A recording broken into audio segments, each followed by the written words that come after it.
Hello বন্ধুরা, সকলকে সালাম ও নমস্কার জানিয়ে আজকের ভিডিওটি শুরু করছি। আজকের ভিডিওটি হচ্ছে জলহস্তী, যাকে ইংরেজিতে হিপোপটেমাস বলা হয়। এই হিপোস কথাটার অর্থ হলো ঘোড়া বা হর্স, এবং পটেমাস কথাটির অর্থ হলো রিভার, অর্থাৎ এটা হচ্ছে গ্রিক ওয়ার্ড কথার অর্থ হলো যে নদীর যে ঘোড়া। তো ওটাকেই আমাদের বাংলাতে জলহস্তী বা ইংরেজিতে হিপোপটেমাস বলা হয়। তো চলুন আজকে শুরু করি। এই হিপোপটেমাস হচ্ছে একটা জলের প্রাণী এবং স্তন অর্থাৎ স্থলের প্রাণী।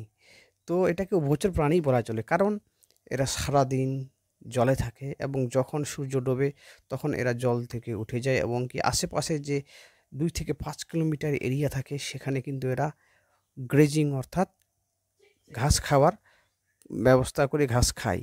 তো তারপরে আবার যখন সূর্য ওঠার আগে এরা এসে জলে নেমে যায়, এবং কি এই যে জলহস্তী, এরা সাধারণত 40 কেজি অবধি কিন্তু ঘাস খেয়ে থাকে, এবং এদের বডি ওয়েট অর্থাৎ যে পুরুষ জলহস্তীটা হয় সেটার ওয়েট হয় প্রায় 1500 থেকে 1600 কেজি, এবং মেয়ে যে জলহস্তীটা, যেটাকে কাউ বলা হয়, সেটা সাধারণত হয় 1300 কেজি।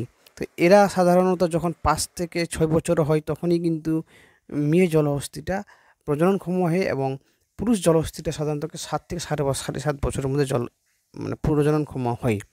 তো এরা কি করে, এরা কিন্তু জলের মধ্যে, এরা যে পুরুষ জলহস্তী আছে তারা কিন্তু একটা রাজকীয় ভাব বা রাজত্ব করে, কিন্তু যখন ওরা ডাঙায় ওঠে তারা কিন্তু সবাই মিলে একসঙ্গে থাকে। তো যাই হোক, আজকের এই ছোট্ট ইনফরমেশন কেমন লাগলো অবশ্যই আপনারা কমেন্ট করে জানাবেন, এবং যারা আমার এই চ্যানেলটিকে দেখছেন এখনও সাবস্ক্রাইব করেননি তারা প্লিজ সাবস্ক্রাইব করবেন, এবং কি সকলে খুব ভালো থাকবেন। সকলকে অসংখ্য ধন্যবাদ। আর হ্যাঁ, পাশে থাকা বেল আইকনটি প্রেস করবেন।